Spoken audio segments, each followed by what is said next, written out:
Se presenta a continuación los datos obtenidos de dos cohortes de cerdos provenientes de granjas semi-tecnificadas y tecnificadas, donde se ha reportado la ocurrencia de seropositividad a toxoplasmosis. Cuando vimos medidas de ocurrencia de enfermedades, hablamos de esta palabrita, cohorte. ¿Qué es una cohorte? ¿Qué es una cohorte? Eso lo van a tener un montón en química.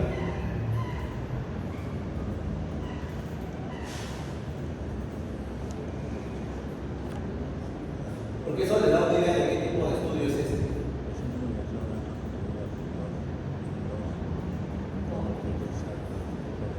Una cohorte.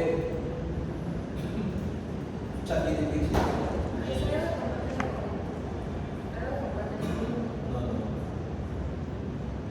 una cohorte es una población que es seguida o es monitoreada durante un periodo de tiempo.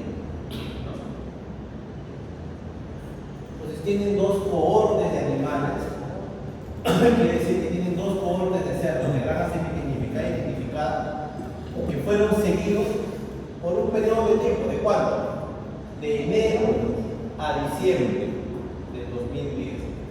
Estos fueron los casos nuevos que durante este periodo ocurrieron, y esta era el total de la población al inicio del estudio.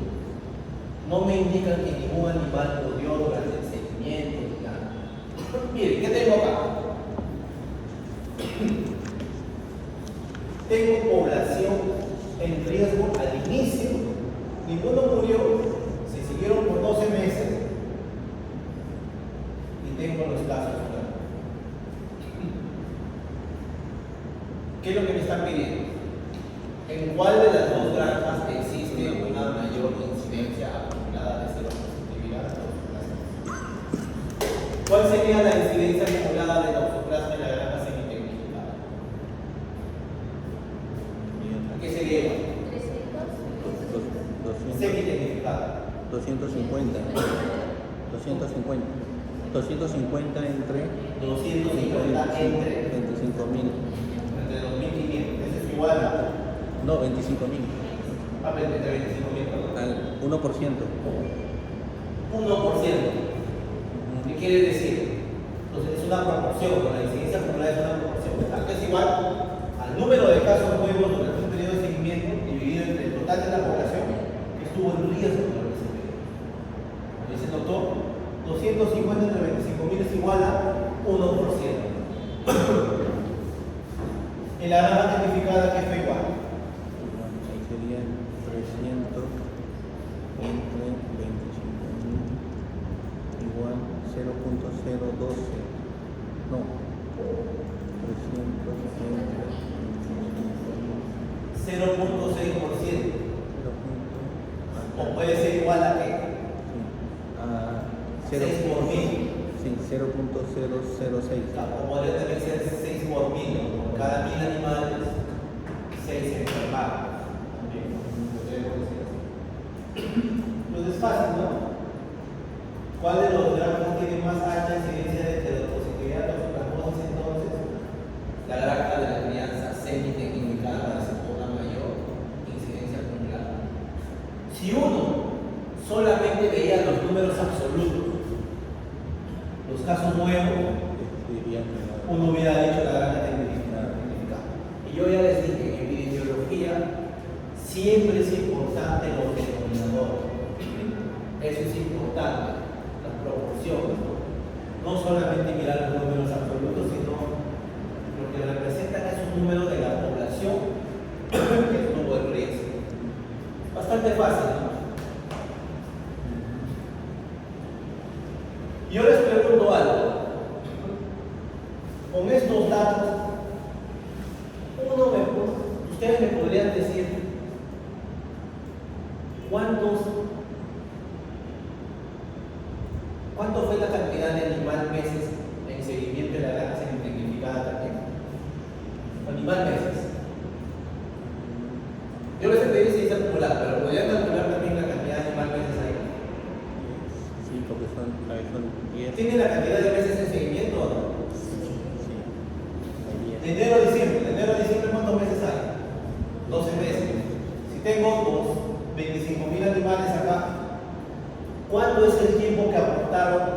total estos 25.000 animales. Sería igual a qué?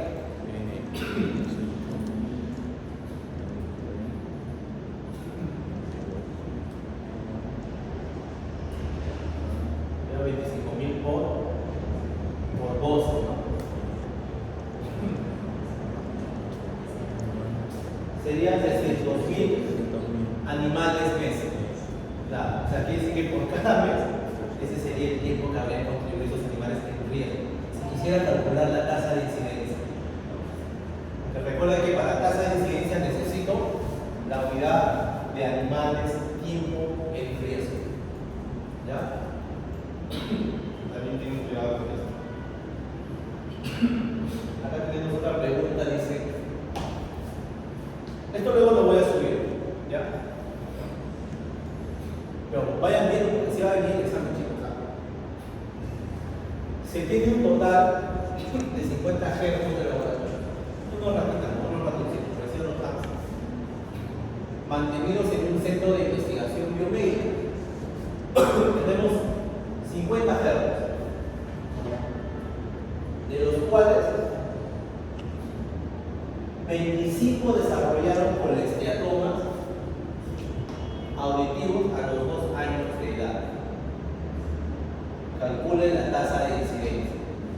Miren, tenemos 50 germos en laboratorio que fueron mantenidos por 2 años en el centro, y luego de ese periodo de tiempo me indican que de los 50, 25 desarrollaron colesteatomas. Y me piden calcular la tasa de incidencia. ¿Cuánto es la tasa de incidencia, por ejemplo, de colesteatoma auditivo en esos germos? ¿Quién lo calcula?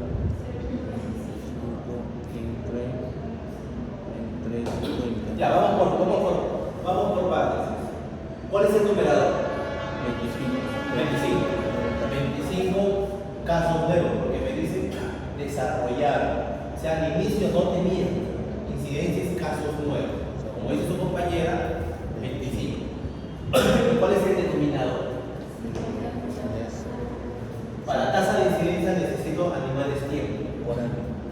Tengo 50 germos, fueron seguidos por 2 años. ¿Eso qué es igual? 100 germos por año. 100 germos A por 100 año. germos por año de seguimiento. Exacto, 100 germos por año de seguimiento. Es curioso, o sea, tengo 50 germos en 2 años, que es lo mismo que 100 germos en 1 año. ¿Se acuerdan que les dije eso? ¿No? La tasa de incidencia de estos números son intercambiables. Entonces ya tengo el denominador y ya tengo el numerador. ¿Cuánto sale entonces? 0.25 ¿qué? 0.25 nuevos casos de colesteatoma por cada 100 animales año, que sería igual a 2.5 por cada 10 germos. No, 2.5 por año. 2 puntos, es 0.25 Vamos por partes. casos. 25 nuevos casos de colesteatoma, ya lo tenemos acá. Y 50 germos por 2 años queda igual a 100 germos por año. Vuelvo esto, y acá sería 0.25 casos por cada germo año. ¿No? Sí. Correcto, todos ahí claro, ¿no? O alguien no le queda claro.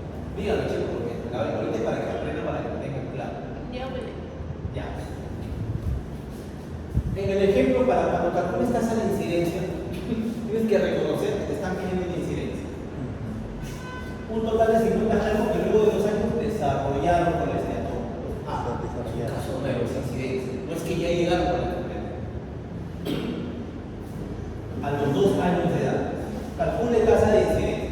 ¿Recuerdas en tu fórmula para calcular tasa de incidencia? ¿Qué necesitas? Los casos nuevos de la enfermedad en ese periodo, dividido entre qué? Para tasa de incidencia necesitas la unidad de animal tiempo en seguimiento, ¿cierto? ¿Tienes los casos nuevos acá? 25, ¿no? Tienes el total de la población y cuánto tiempo estuvieron en seguimiento. Entonces, con esto tú puedes multiplicar 50 germos por 2 años, ¿a qué sería igual? 100 germos año. Es lo mismo, ¿no? 50 germos por 2 años es igual a 100 germos por año. Entonces, ya teniendo este valor, lo divides simplemente. Vuelas el 0, toma el decimal, toma el decimal. Eso sería igual a 0.25 casos de clorestiatoma por cada germo año. Pero suena medio raro, ¿no? 0.25, ¿qué? Vas a tener la cuarta parte de un caso. Lo único que tienes que hacer es multiplicarlo por 10. Serían 2.5 casos por cada 10 germos año. Lo único que estás haciendo es multiplicarlo por 10 para acomodar mejor tu interpretación. O sea, que está bien, pero no tiene mucho sentido decir 0.25 casos por cada germo año. Es mejor decir 2.5 casos por cada 10 germos año. O podrías decir acá también cosas. 25 casos por cada 100 germos año. Depende del criterio de la especie. Para ser más claro, ¿no?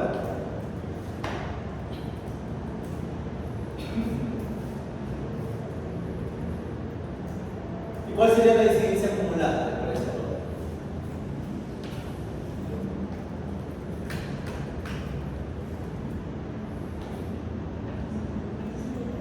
¿25 entre 50? No, sería 50%, una incidencia bastante alta. Claro, ¿no? Está ahí claro. Vamos a empezar a hacer 0.5 Dice, en el presente estudio un investigador está interesado en determinar la frecuencia de ocurrencia de nuevas infecciones intramamarias. Se llaman IMI, por sus siglas en inglés, ¿no? Intramammalian infection, por Staphylococcus aureus en una población de vacas de leche. Para lo cual, del establo se eligieron a 5 animales de edad: A, B, C, D y E, los cuales fueron perseguidos por un periodo de lactación. Ustedes saben que dura 10 meses, ¿no? Porque luego de eso hay un periodo de seca, ¿no? Entonces fueron seguidos estas 5 vacas por 10 meses. Se tomaron muestras de leche al mes 0, 2, 4, 6, 8 y 10. Los resultados son presentados a continuación.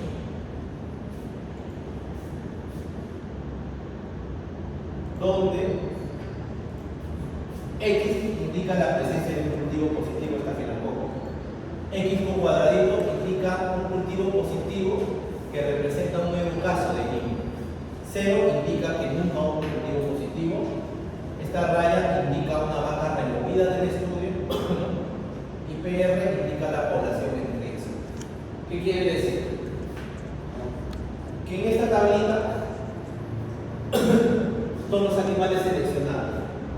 Yo les pregunto acá, en esta tabla, todas las vacas empezaron el estudio siendo negativas a Staphylococcus aureus o no? No. Hay una que empezaba ya siendo positiva.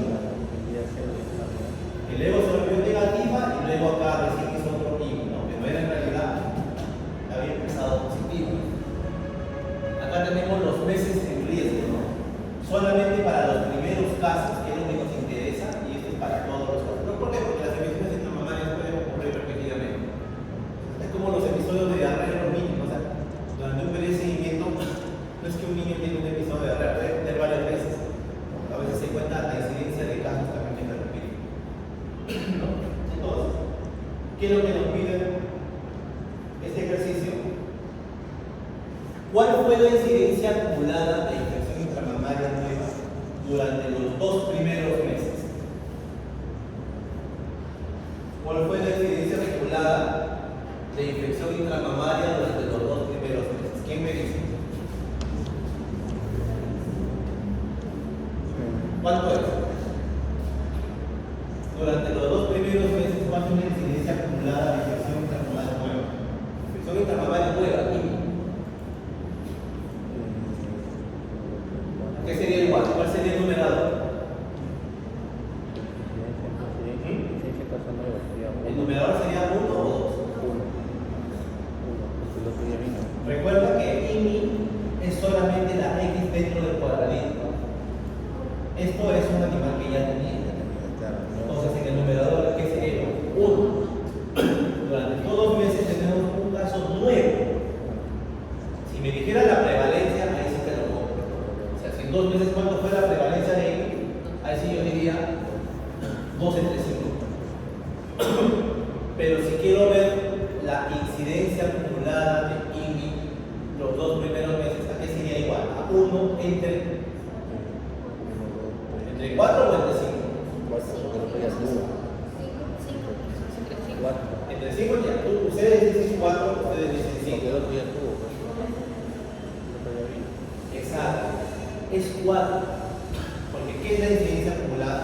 Incidencia es número de casos nuevos dividido entre el total de la población en riesgo de desarrollar.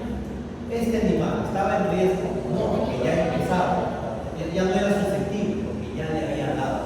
Entonces, este se iba. Entonces simplemente era 1 entre 4.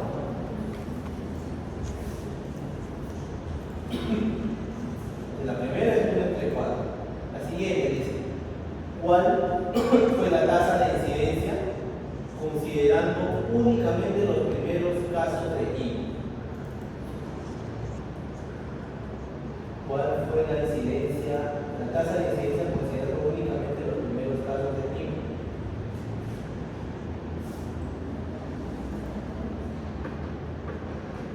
¿A qué sería igual a eso?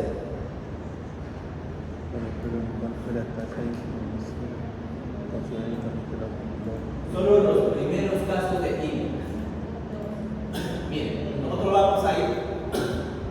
Esta vaca desarrolló 2 veces IMI, pero a mí me está preguntando solamente los primeros casos de IMI. De estos animales, solo 2 animales desarrollaron IMI por primera vez. ¿Por qué no vuelvo a este durante todo el seguimiento? Porque este hubo un momento de su tiempo donde empezó que no era susceptible. Y eso lo vuelvo. Si me dijera en las vacas desde el mes 2 hasta el mes 10, ahí sí lo hubiera incluido a 0. Pero como él empieza no siendo susceptible, no puede entrar acá. Entonces, la pregunta acá es, ¿cuál fue la tasa de incidencia considerando únicamente los primeros casos de IMI? Sería igual a 2 vacas dividido entre el total de animales en riesgo. Entre 4. 0.5. ¿Sería cuánto? 0.5. 0.5. A ver, ¿qué dicen ustedes? Serían dos casos. Son 2 casos. 4. Y no se cuenta el caso número 3. El caso número 6. Recuerda que este acá no tiene seguimiento, ¿no? Entonces sería 0.66. ¿Cuánto? 0.67. 66. ¿Qué dices tú? Serían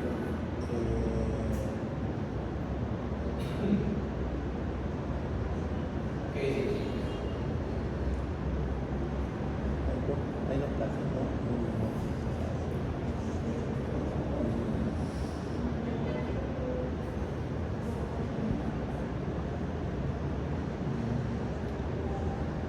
¿Qué dices tú? Sería 2 meses, 4 meses, 6 meses, 8 meses. 0.65 porque tienes a la vaca número 2, a la 4 y a la 8. Miren esto. ¿Qué dice acá la tableta? Total de meses en riesgo. Y esto es clave. Total de meses en riesgo solo cuando se consideran los primeros casos. La vaca A, ¿cuántos meses en riesgo estuvo hasta que desarrolló su primer caso de IMI? 2 meses. Claro. Pero cuando fueron todos los casos de IMI, fueron 6 meses, ¿no? Pero a nosotros nos interesa esto. Esta vaca estuvo 2 meses en riesgo solo por ser el primer caso de riesgo. La vaca B, ¿cuántos meses en riesgo tuvo? 4. ¿Por qué?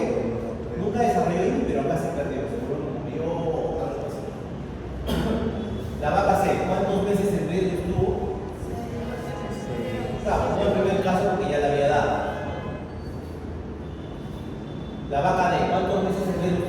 Ella estuvo los 10 meses. Estuvo todo el periodo y nunca le dio. Y la vaca E, hasta el primer caso, que le dio al mes 4, contribuyó con 4 meses. 4 meses en riesgo. Entonces, ¿cuál sería el denominador? La suma de todo eso. 10 más 4 más 4 más 2. ¿Es igual? 20. Entonces sería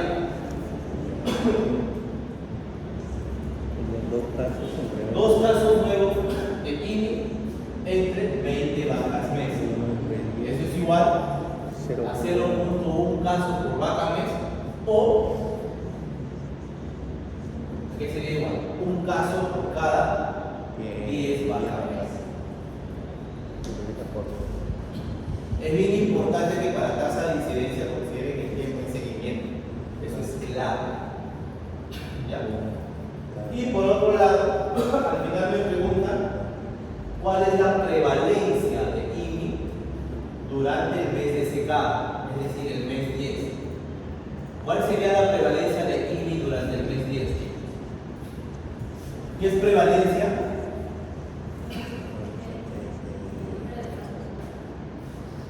Número de casos de la enfermedad entre el total de la población en ese periodo. Si me está diciendo en el mes 10, solo me interesa este momento, ¿no? En este momento, ¿cuántos animales tengo? 4 animales. ¿Y cuántos tienen en infección? 3. Y ahí está, 75%. ¿Claro? ¿Fácil? Lo de meses en tiempo de seguimiento es lo que tiene que tener claro, ¿no? Esa es la clave para calcular tasa de seguimiento. La 4.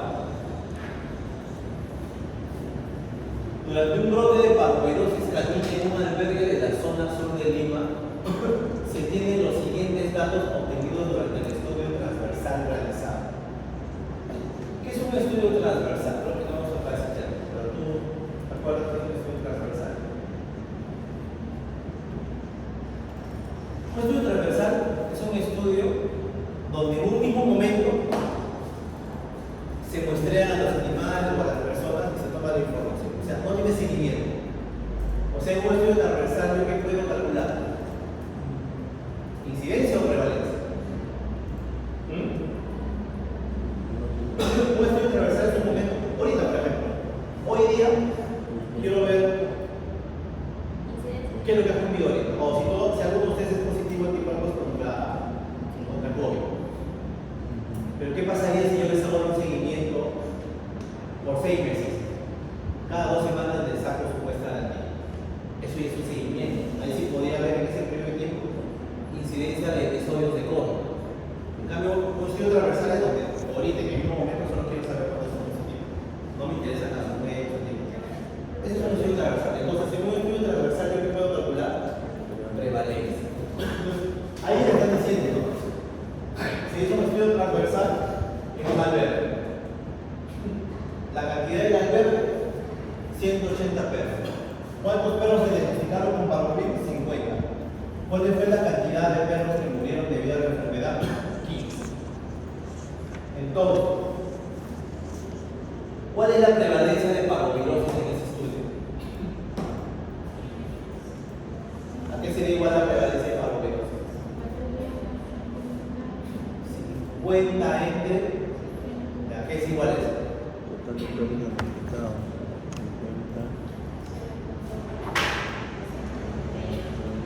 Ya, el porcentaje. 27.7, 28%. Esa es la prevalencia de parvovirosis. ¿Y cuál es la tasa de letalidad de parvovirosis? ¿A qué sería igual la tasa de letalidad de parvovirosis? ¿Qué indica el denominador? El número de animales que mueren. Ya, acá sería 15. 15 animales que mueren dividido entre 180. Si divides 15 entre 180 sería la mortalidad general de la población. Pero yo te quiero la tasa de letalidad. Para la tasa de letalidad, ¿quién va en el denominador? El número de muertes. No, ¿Quién va en el denominador? El número de muertes en la enfermedad por la el denominador, lo que tienen enfermedad. los que se enfermaron, ¿no? O sea, de esos 50 que se enfermaron, ¿cuántos murieron por esa enfermedad? 15. Entonces la tasa de letalidad es 15 entre 50, ¿cuál es igual a? 0.3. Y eso se lo asume como porcentaje, ¿no? 30%. Esa es la respuesta. Esa está más fácil, ¿no? Pero es importante entender el diseño del estudio. Eso lo vamos a ver también más adelante. Pero ya se van dando cuenta de que empiezan a entender términos como qué es una cohorte, qué es un estudio transversal, qué es estimación, qué es prevalencia, qué es incidencia, qué es causalidad. O sea, eso es epidemiología, chicos. Eso que están empezando a hablar, a pensar, eso es EPI. Ese es EPI, el pensamiento cuantitativo, así de duro. Esa es la epidemiología cuantitativa. ¿Ya? Vamos con la pregunta 5. Dice: la siguiente gráfica representa los resultados de un seguimiento de 10 participantes de una cohorte cuyo objetivo era evaluar la incidencia de VIH. Miren, una cohorte, ya saben que es una cohorte, ¿no? Es una población, un grupo de individuos, animales, personas, que son seguidos, monitoreados durante un periodo de tiempo para ver la ocurrencia de alguna siglas, para evaluar en este caso la incidencia de infección por VIH durante varios años. Para el propósito del estudio, la seroconversión a VIH positivo es representada por el cielo. Tenemos ahí los 10 individuos. ¿Qué es lo primero que pueden ver ahí? Todos los individuos que empezaron el estudio al mismo tiempo. No. Y es lo que suele pasar en la vida real, a veces en las cohortes observacionales, en las que no son estudio, a veces sí propiamente, los individuos entran en determinados momentos. No todos entran al inicio, pero ahí tenemos los datos. Vemos que hay algunos puntos que son los casos que desarrollaron VIH en ese momento, y las flechas son aquellos que nunca les dio hasta que terminó su participación en el estudio.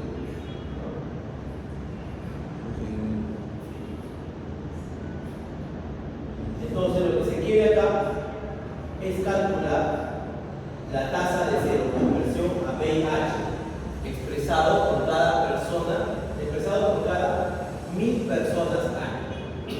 Entonces, para esto de acá, para completar esta tablita, ¿qué necesitamos nosotros?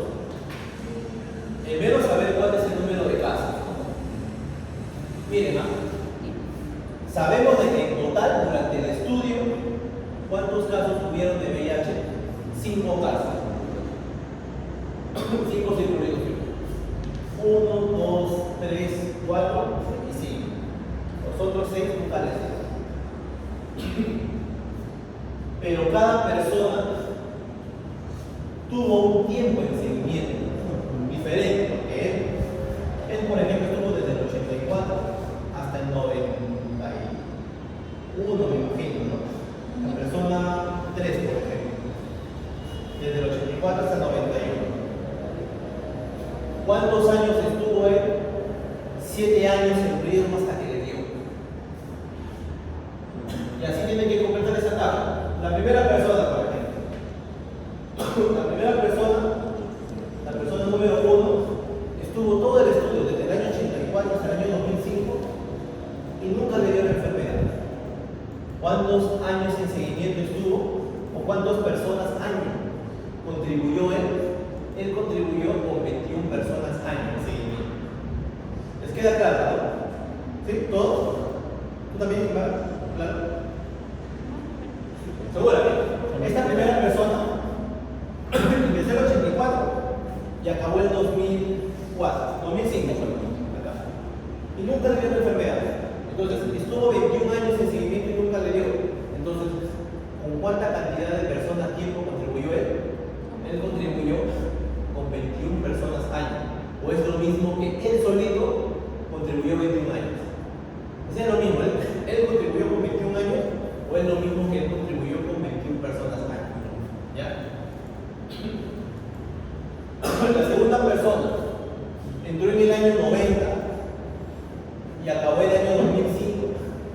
y nunca le dio. Y él contribuyó con 15 años persona. La tercera persona entró en el 84, pero terminó en el año 91 porque ahí le dio, fue positivo a VIH. Entonces el tiempo de riesgo que tuvo hasta que le dio fue 7 años. Y así es como tienen que construir estos datos acá. Calcular la cantidad que cada persona tuvo en riesgo hasta que tuvo la enfermedad o hasta que acabó su participación en el estudio. Acá puede haber habido también una persona que estaba acá y se fue por acá nomás, porque se fue por otro motivo. A veces en ese tipo de estudios, cuando una persona entra en un estudio y se va del estudio porque muere por algo, a ese tipo de datos se le llaman censuras. Eso no lo hemos visto, no lo tomo muy bien porque eso se habla en los estudios que son ya probablemente de cohortes de análisis de supervivencia. Espero en el ciclo regular ya poder empezar a enseñar también eso porque es un tipo de análisis bacán. Pueden ver ahí gráficas de supervivencia de la población hasta que desarrolle una enfermedad. Calculas tasas rápidas, la curva de Kaplan-Meier. Y chévere, pero es bastante complejo. Pero acá vamos calculando el tiempo en seguimiento. Entonces, ya tenemos el total de casos nuevos de lo que es el seguimiento y tenemos el número de personas año que contribuyó cada uno de estos 10 individuos. Entonces solo tenemos que sumar eso. Esta población de 10 personas contribuyó en total ¿cuánto? 133 personas año. Entonces ahora puedo calcular la tasa de incidencia de VIH, que sería igual. Sería igual a 5 entre 633, que sería igual a 0.0376 casos por persona año, pero yo lo quiero expresar por cada 100 personas año. Entonces sería igual a 3,76 casos por cada 100 personas año. Esa sería la tasa de incidencia de VIH en esa población. ¿Claro? ¿Todo claro? ¿Se lo han entendido, no? ¿Seguro? ¿Seguro, chicos? No quiero verlas así, miradas preocupadas. La última pregunta de ese taller muestra los resultados de una población de vacunos en el que se evaluó la tasa de incidencia de leucosis bovina exótica. Entonces, como están viendo la tasa de incidencia de leucosis bovina en esos 10 vacunos, yo asumo de que estos 10 tenían que empezar el estudio con la enfermedad o sin la enfermedad. Para calcular una incidencia, la población al inicio del estudio debe tener o no debe tener enfermedad. No debe tener, pero tiene que ser susceptible. Ojo, no debe tener, pero tiene que ser susceptible a poder desarrollar. Tenemos los 10 animales y tenemos un periodo de seguimiento. ¿Cuántos años contribuyeron? Y acá tiene si desarrolló la enfermedad de leucosis bovina exótica, desarrolló o no desarrolló. Por ejemplo, esta la desarrolló en 4 años. Entonces, con estos datos, yo puedo calcular el tiempo en seguimiento que estuvo cada animal. Si este animal estuvo 7 años en seguimiento y nunca desarrolló la enfermedad, ¿cuántos años el animal contribuyó? 7 animales año o 7 años animal. En 2 también, 7 animales año. En 3, 4 animales año, pero él sí fue positivo. A un caso. El animal 4 contribuyó por 5 años y nunca desarrolló la enfermedad. En total, ¿cuántos animales desarrollaron leucosis? Solamente 2 casos nuevos de leucosis durante el seguimiento. Pero tengo la cantidad de años en riesgo que estuvieron estos animales durante el estudio. Calculo el total de animales año en riesgo de cada uno y lo sumo y con esto tengo el denominador. Entonces, ¿ahora qué tendría que hacer? Dividir estos 2 casos que tuvieron leucosis, uno a los 4 años y otro a los 5 años, y lo divido entre el número total de animales tiempo en seguimiento. ¿Y eso es igual a cuánto?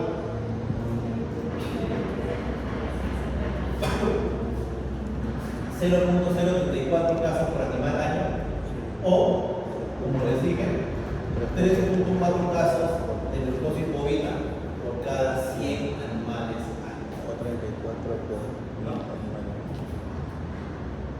Eso es medida de control de enfermedades. No es nada del otro mundo, solo hay que entender bien los conceptos. ¿Qué es una incidencia? ¿Cómo tengo que calcular la incidencia? ¿Cómo calcular una incidencia acumulada? ¿Una tasa de incidencia? ¿Cómo calcular una prevalencia? ¿Cómo calcular una tasa de letalidad? ¿Qué es una proporción? ¿Qué es una tasa propiamente? ¿Qué es una cohorte? ¿Qué es un estudio universal? ¿Ok?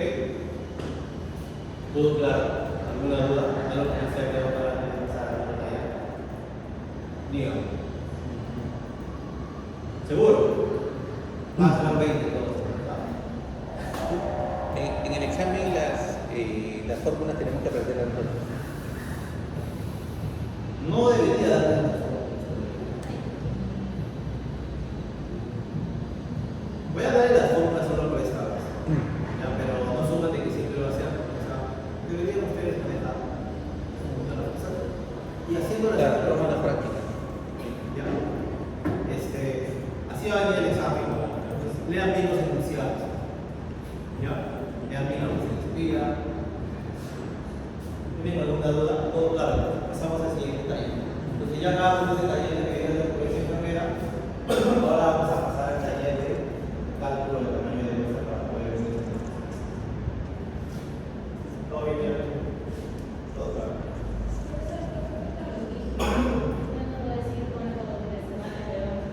Sí, sí, tal cual. Sí.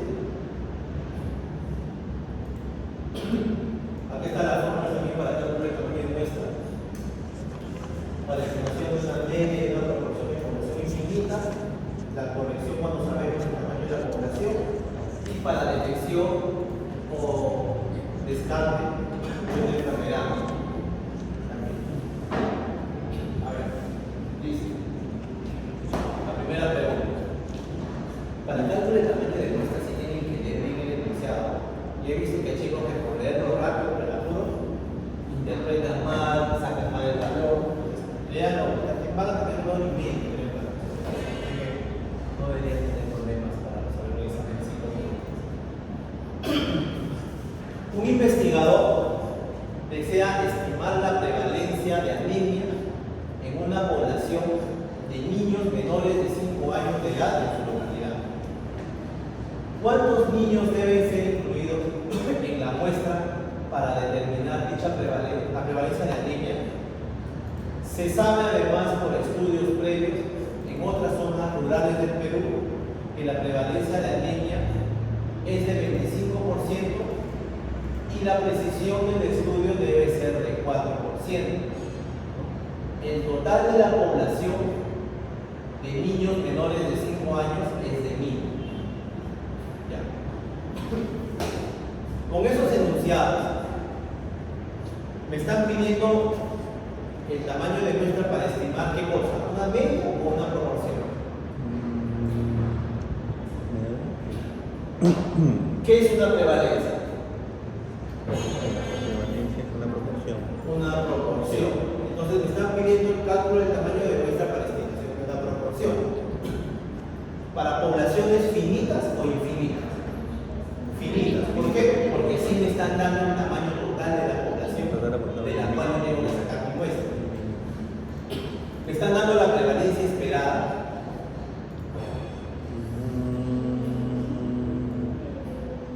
¿Qué es? ¿Sí o no? 25%. ¿Sí o no? Me dicen que en estudios previos similares a mi población es del 25%. ¿Me dan el nivel de precisión? También. Acá no me dicen que 5%, acá que quieren que sea 4%. Entonces, ¿qué fórmula debo utilizar? La fórmula de estimación de una proporción, pero para poblaciones finitas. Aquí está. Entonces, simplemente ahora lo que tengo que hacer es reemplazar. ¿Y el valor de Z que es igual? No me dicen el nivel de confianza. Así que asumo que es 95% y por lo tanto es 1.96. Entonces ya tengo todo. Simplemente voy a reemplazar. 1000 por 1.96 al cuadrado, 0.25 por 0.75, dividido entre la precisión, 0.04 al cuadrado, la población menos 1, más z al cuadrado, 1.96 al cuadrado, por p por 1 menos 1. Recuerden, chicos, cuando hagan este cálculo, las prevalencias y los valores con nivel de precisión para el cálculo de una proporción tienen que ser colocados como proporciones. No lo coloquen como porcentaje, porque si lo colocan como porcentaje, fuera. ¿Ya? Tengan cuidado. Reemplazando esto, me sale un total de 311.000. Quiere decir de que como mínimo tendría que sacar el investigador una muestra de 311 niños de esa localidad para estimar la prevalencia de anemia con un nivel de confianza del 95%, asumiendo que al menos va a ser de 25%. Eso es lo que está calculado. Ahora, ¿cómo va a distribuir esos 311 niños? Él tendría que ver cuál es la característica de la población, ¿no? ¿Cómo están distribuidas? Si están distribuidas en casas, o va a ser estratificado niños, niñas. Él va a ver qué tipo de diseño probabilístico utilizaría para que esta muestra sea representativa de esa población. ¿Ok? Todo claro, ¿no? No es tan complicado, o sea, lo importante es encontrar los insumos para el cálculo a partir del enunciado. Por eso tienen que leer y entender bien ahí eso. La pregunta 2 dice: un estudiante de medicina veterinaria desea realizar un estudio para determinar los niveles de ferritina en caninos donantes voluntarios de sangre. Es bastante común hablar de eso, ¿no? Las plantas, ¿no? Generalmente perros que están claro. En su búsqueda bibliográfica, este estudiante de medicina encontró un artículo similar a su tema de investigación, donde se reporta que el nivel de ferritina en donantes caninos sanos es de 314.3 más o menos 28.3 microgramos por ml. ¿Cuál es su tamaño de muestra que necesitaría? Y asumir una precisión de 5 microgramos por ml. En este caso, ¿están pidiendo el cálculo de tamaño de muestra para estimar una proporción o para estimar una media? Para estimación de una media. Eso es importante, o sea, identifiquen el tipo de variable que van a calcular. En este caso es una media, un valor numérico, nivel de ferritina. ¿Es para poblaciones finitas o infinitas? Infinitas, no, porque no me dicen la cantidad de perros que hay en la población o cuántos donantes son. Entonces voy con mi fórmula de estimación de tamaño muestral para una media de población infinita, está acá abajo. ¿Qué necesitamos para este cálculo? El valor de Z, ¿no? No me lo dicen, pero debe ser 95%, entonces es 1.96. Le dan la precisión o el error máximo permisible, que es 5 microgramos por ml, y además no me dan la varianza del parámetro de la población, pero me dan la desviación estándar, que es 28.3 microgramos por ml. Entonces tengo la desviación estándar del nivel de ferritina en la población. Entonces con esos datos ya puedo reemplazar en la fórmula. Bastante sencillo, ¿no?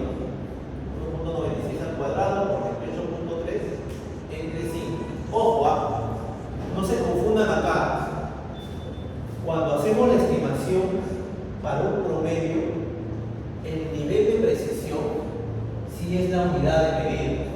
No vayan a equivocarse, y acá les voy a decir, asumir una precisión de 5 para la estimación de un promedio, y ustedes lo cambien a 0.05. Eso solo es cuando trabajamos para estimación de una proporción. Lo digo porque va a pasar. A veces en el apuro lo hacen mecanizado y se confunden. Tengan cuidado. Entonces reemplazando, al final necesitamos 23 animales. Necesitamos muestrear al menos 123 animales, sanos para determinar cuál es el nivel promedio de ferritina en sangre. En esos animales. Asumiendo que los valores estarían cercanos a 314.3 microgramos por ml, con un nivel de confianza del 95%. ¿Qué pasaría si en vez de un nivel de confianza del 95%, yo quisiera un nivel de confianza del 99%? A ver, calcúlenlo. Ya no sería 1.96, sino sería 2.57. ¿Cuánto saldría? No quiero 95%, sino quiero ser más preciso. O sea, quiero tener el 99% de confianza de que voy a estimar el parámetro de la población. 212. O sea, necesitaría casi el doble de animales, ¿no? ¿Se dan cuenta? Que cuando quiero ser más estricto y quiero tener un nivel mayor de confianza de capturar el parámetro de la población, ¿qué necesito? Mayor número de animales. Necesito tener que investigar más animales, ¿no? ¿Y qué pasaría si mi error máximo permisible no quisiera que sea 5 microgramos por ml, sino quisiera solamente que sea 10? O sea, no quiero ser estricto, quiero que sea 10, ¿sabes? O sea, mi valor de precisión yo no quiero que sea 5, no quiero que sea 10. Con 95. No, y como baja con 95%. 95% de confianza, pero ahora quiero que sea 10. O sea, 31 animales. ¿Por qué ahí está reduciéndose la cantidad de animales? Claro, el error máximo, o sea, estoy siendo más permisible, ¿no? O sea, quiero que el error sea 10, no me hago tantas partes. Pero si quiero que fuera 5, ahí sí tengo que aumentar mi cantidad de animales. Si quisiera que fuera solo 1, seguramente esto se transformaría en 400 o 500 animales. Calcula el tamaño de muestra está en función de esos valores, del nivel de precisión y del nivel de confianza para capturar para la población. ¿Ya?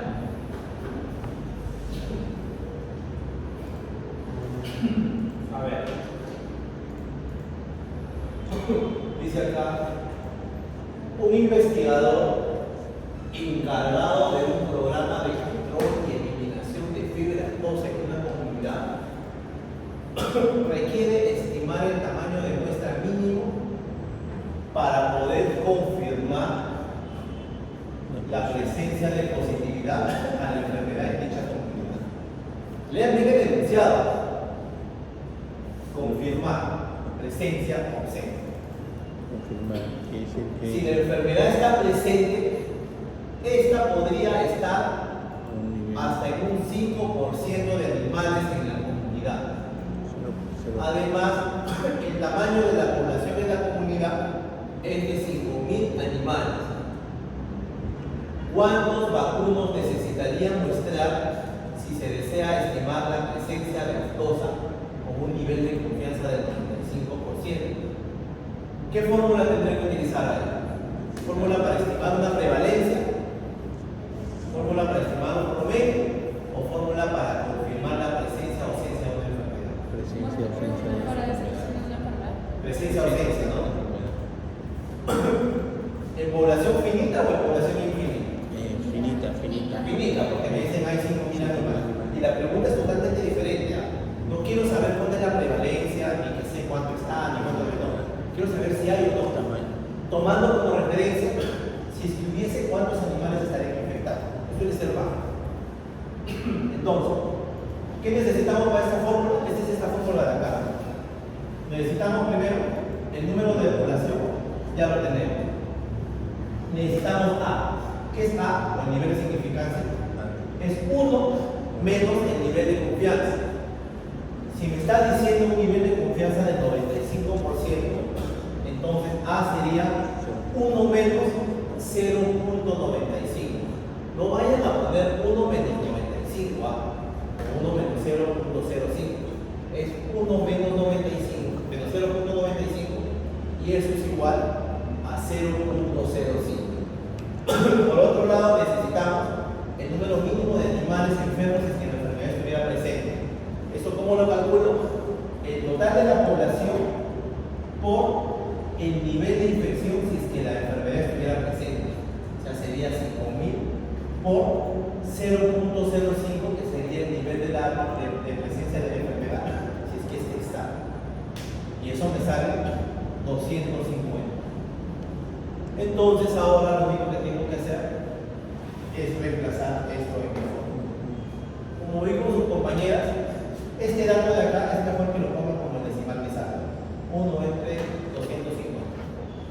Para que no tengan ningún problema a la hora de la operación. ¿Cuánto le sale?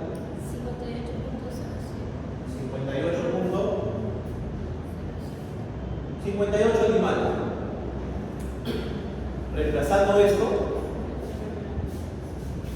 le sale 58 animales. Es decir, de esos 5.000 animales tendremos que mostrar 58 para confirmar que aftosa está presente en dicha comunidad. Con un nivel de confianza del 95%. ¿Claro? ¿Sí, no? ¿Alguna pregunta hasta acá? ¿Algo que no les haya quedado claro? Díganse, ¿todo claro? ¿Sí, seguro? ¿Su hermana? Sí, sí, sí.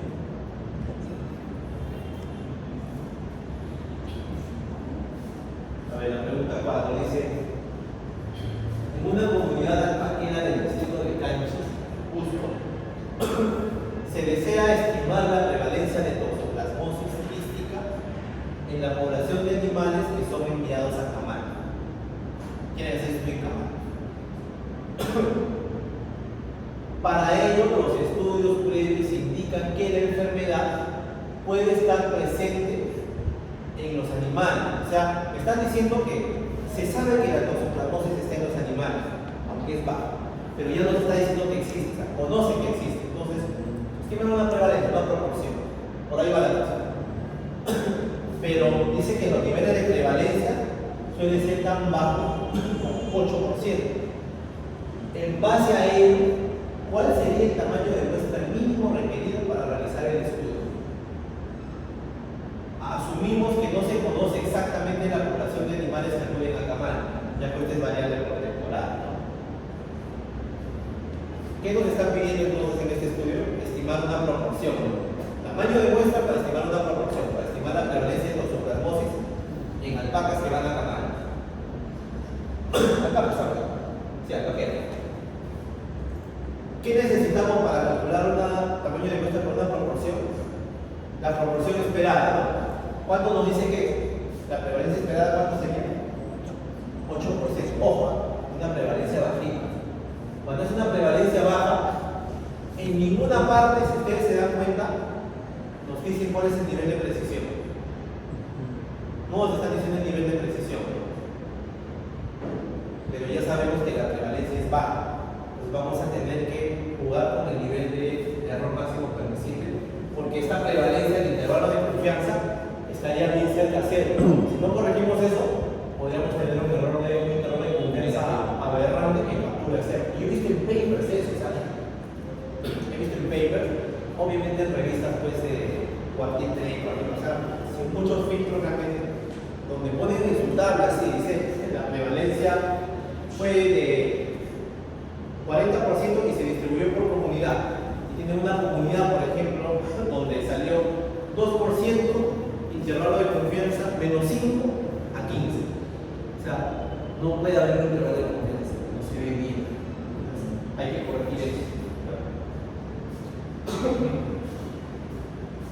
¿Es para una población finita o infinita?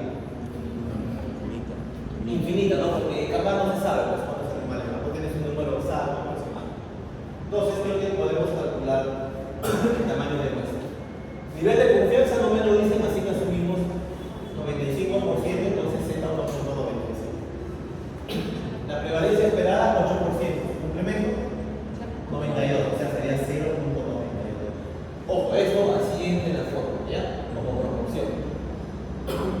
el error máximo permisible no me lo da, pero como mi prevalencia esperada es menor al 10%, el error máximo permisible no se recomienda que sea 5% ahí por defecto. Lo que hay que hacer es corregirlo como sugiere, multiplicar la prevalencia esperada, que es 0.08 por 0.5, o sea, por la mitad. Entonces mi error máximo permisible acá sería igual a 0.04, es lo recomendable. Entonces ya tengo todo. Lo único que tengo que hacer es reemplazar en mi fórmula y sale un total de 177 animales. Como es un muestreo incamal, animales van a ir a ser beneficiados. ¿Cuál creen que sería el mejor tipo de diseño probabilístico para poder estimar prevalencia en campo? ¿Cuál debería ser? ¿Cuál creen ustedes? ¿Aleatorio simple o sistemático? Sistemático, ¿no? Porque los animales van a ir viviendo, ¿no? Entonces yo puedo estar ahí parado en el camal, cuando levanto y digo, cuando hace el sacrificio, digo ya, voy a sacar un K de tal número, entonces empiezo con este que cada 6 animales, selección, porque vienen así igual. Entonces es más fácil aplicar un estudio sistemático. Lo distribuyo más acá, yo digo, por cada día voy a mostrar 25 animales para tener representatividad, para no barrer todos en un solo día, y ya tengo algún tipo de muestreo medio probabilístico según las características del sistema. Entonces, como mínimo, necesitaría 177 alpacas que sean beneficiadas y que sean seleccionadas en el estudio para determinar la prevalencia de toxoplasmosis en el distrito de Ganges Cusco y los camales del distrito de Ganges Cusco con un nivel de confianza del 95%.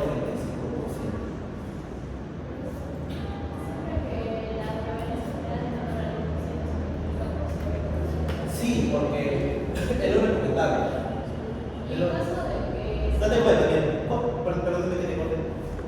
¿Cuánto sería? A ver, ya, algo bien práctico.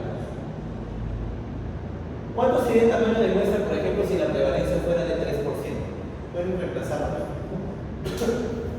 Si la prevalencia fuera del 3%, esperar, y consideran un error máximo permisible normal de 5%, o sea, sobrándose en esto que puede cambiar, ¿cuánto sería? Quiero que calcule. No, o sea, calcula el tamaño de muestra.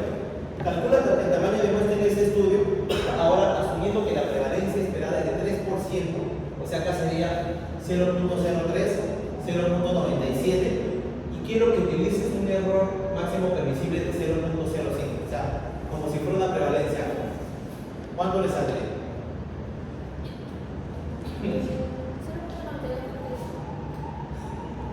No, acá sería pues 0.93.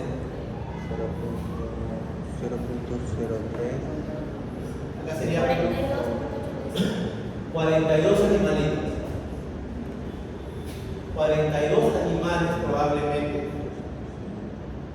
Las chances de que en 42 animales capture solamente el 3% de positivos son bien bajas. Y la probabilidad de que la estimación del intervalo de confianza pueda capturar el cero que está en ese extremo son bien altas. ¿Por qué? Porque estás asumiendo un error máximo permisible muy amplio para ese nivel de enfermedad que esperas encontrar. Por eso es que cuando la prevalencia de la enfermedad o es muy baja o es muy alta, al otro lado también, siempre tienes que corregir el nivel de error máximo permisible. Por eso es que se hace eso. Pero muchos no lo hacen. Por ejemplo, este estudiante, esta chica que les comentaba del estudio de Crefilaria, me decía ya, yo voy a hacer mi muestreo de perros en el distrito de Chorrillo. Su prevalencia era de 7%, y calculó ya 7%, mi error máximo permisible, necesito 75 perros. Así le salió. Y yo dije, vas a muestrear solo 75 perros para estimar la prevalencia en todo el distrito de Chorrillos. Me forma, bueno, y encima perros de centro veterinario. O sea, además que el tamaño de muestra es chiquito, vas a tener un error aleatorio gigantesco. Además, tu muestra es no representativa. O sea, ella tenía, por todo lo hace error, tenía error aleatorio alto y tenía error sistemático sea su generalización con esa población. Por eso los muestreos se tienen que hacer bien. No solamente calcular, sino también es diseñar bien la estrategia de muestreo. Cuando hagan sus tesis, acuérdense de su profesor. Le pueden poner los agradecimientos también. Pero acuérdense de eso, chicos. O sea, el muestreo es bien importante porque le da también versatilidad y les da formalidad a su diseño. La idea es que empecemos a hacer buenos trabajos, como debe ser, que eso se forme desde la docencia, desde la enseñanza, ¿no? Que sepan cómo se deben hacer las cosas. Y por eso es importante que ahora cuando lean los artículos que les he mandado, vean ahí, ¿no? Vean en el paper y digan, este investigador detalla en su paper cómo fue su tamaño de muestra, cómo calculó la muestra. No, entonces pónganle ahí, una de las observaciones que encuentro es que no definieron bien cómo fue el muestreo, cómo fue el análisis, esas cosas. Eso es lectura crítica. Para que ustedes hagan lectura crítica, tienen que saber eso. Y cuando empiecen a leer, van a entender cómo deben ser las cosas, cómo no se hace. ¿Ya? Creo que esta es la última, ¿sí? Bueno, entonces yo sí, ya. Se desea calcular el tamaño de muestra de heces de aves marinas que se deseen colectar en las playas cercanas a un parque porcino en la provincia de Chancay durante la época de verano del 2025, ya que se desea demostrar si es posible detectar la presencia de influenza aviar. Nuevamente, ¿no? Detección de una enfermedad. Esta fórmula que le llaman, muchos lo llaman, lo conocen en la literatura como cálculo del tamaño de muestra para una prevalencia límite. Sí le llaman, limit prevalence. Ustedes también lo conocen porque es la prevalencia límite que tú esperarías detectar si una enfermedad está presente. Y le voy a pasar el libro porque hay un libro que tengo que es el libro de tecnología veterinaria, donde justamente hablan de este tópico, que es bien importante que lo tengan. O sea, yo les recomiendo que lean las cosas que les mando. O sea, no solo se queden con lo que les digo, sino con esos chapters que están en esos libros. O sea, por ejemplo, para mí el Wording es un buen libro en realidad, y el Roadmap para mí es una Biblia, ¿no? Porque se adapta muy bueno. La lectura a veces es un poco compleja, pero tómense la molestia de repente con un café o algo, dando una ley de eso, porque es muy importante. Es importante para formarse. ¿Ya? Dice, si la enfermedad está presente, al menos el 1% de las muestras deberían ser positivas. No se puede determinar el tamaño de la población en la playa, ya que las aves marinas va a pisar, ¿no? Y se desea calcular el tamaño de muestra con un nivel de confianza del 95%. Entonces, esto evidentemente es el fórmula para el tamaño de muestra con una prevalencia límite, ¿no? Para detectar la presencia o ausencia de una enfermedad. ¿En población finita o en población infinita? Infinita, ¿no? Entonces sería el logaritmo natural de A entre el logaritmo natural de 1. ¿Qué es A? El nivel de significancia. ¿Cómo lo calculo? 1 menos el nivel de confianza. Sería 1 menos 0.95. 5%. Si la enfermedad está presente, al menos el 1% de las muestras debería ser positivo. O sea, la prevalencia esperada. Si la enfermedad está presente, es 1%. Por lo tanto, Q es igual a 1 menos 0.01. Entonces es igual a 0.99. Entonces simplemente ahora lo que tengo que reemplazar es mi fórmula. Logaritmo natural de 0.05 entre el logaritmo natural de 0.99. Casi 300 muestras. Eso es lo que necesitaría. ¿Y qué pasaría si quiero ser menos estricto y quiero solamente un nivel de confianza del 90%? El valor con un nivel de confianza del 90%, a ver, ¿cuánto sería? 90%. 90. Sería 1 menos. Sería entonces el nivel de significancia sería 1 menos 0.90. Entonces sería igual a logaritmo natural 229. Claro, o sea, si quiero un nivel de confianza del 90%, ¿qué quiere decir? O sea, que no quiero ser tan. No quiero intervalo de confianza tan preciso, quiero intervalo de confianza más ancho, ¿no? O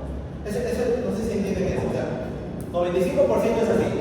Si quiero tener el 99% de certeza de capturar el parámetro de la población, el intervalo de confianza entonces tiene que ser así, más chiquito. Para que sea más chiquito, necesito más muestras. Pero si quiero un 90%, pues necesito menos muestras, ¿no? Y eso es lo que está pasando. Baja a 270.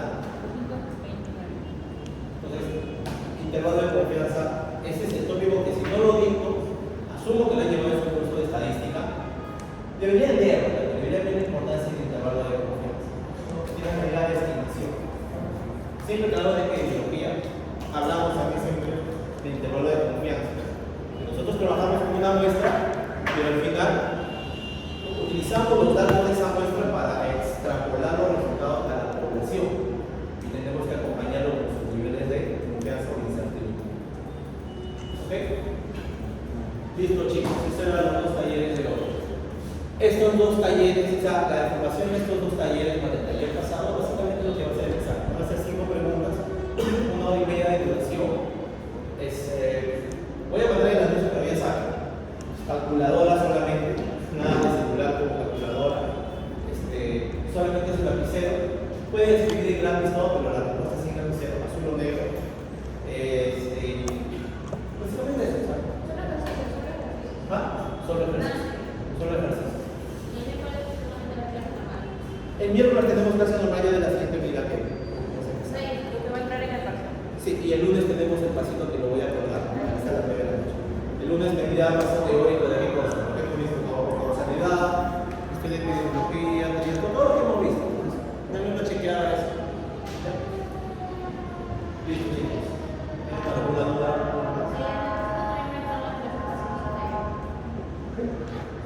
No es teoría, es el paso es teórico. El paso va a ser preguntas con alternativa mínima. ¿Ah? Esta semana.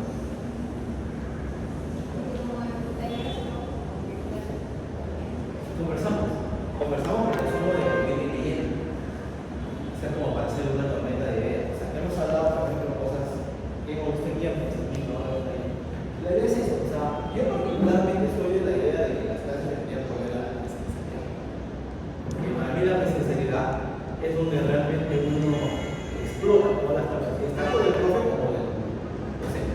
Seguramente ya entiendo que esto ya va a ir cambiando ya ahora, porque esto es un tema que fue jalando del contexto de virtualidad. Pero ya seguramente para el próximo ciclo ya no vamos a ver todas las cosas. Y es mejor, o sea, permite mejor la interacción, permite conocernos también. En cambio, te permite saber quién está sentado o quién ha dejado la clase al otro lado. Yo no lo sé, realmente, pero es importante que aprovechen la clase. Este curso de PIDE me encanta, o sea, un curso de PIDE que conocí. Tengo la suerte de que mis profesores y mentores que me enseñaron epidemiología realmente son epidemiólogos, realmente fueron investigadores, así investigadores que han estudiado. Que siempre trato de transmitir las cosas que me enseñaron ellos a mis alumnos. Listo, chicos. Entonces, nos vemos.